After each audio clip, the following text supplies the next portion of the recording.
আগামী মাসে আমার বাসা থেকে অন্য এক ছেলের সাথে বিয়ে ঠিক করেছে। তুমি যদি না আসো তাহলে আমার বিয়ে হয়ে যাবে। একটু অপেক্ষা কর সাদিয়া। ওহ, আমি খুব শিগগিরই চলে আসব।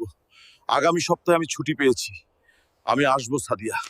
সবাই প্রস্তুত হও, শত্রুপক্ষ যে কোনো সময় আক্রমণ করতে পারে। এই মাসে কারো বাসায় যাওয়া হবে না, আমাদের সবাইকে এখানেই থাকতে হবে, দেশকে বাঁচাতে হবে। হে আল্লাহ, এখন আমি কি করব? দেশকে বিপদে ফেলে সাদিয়ার কাছে কিভাবে যাব? না, আমি শত্রুদের পরাজয় করেই সাদিয়ার কাছে যাব। আমি আমার দেশকে এই বিপদে ছেড়ে যেতে পারবো না।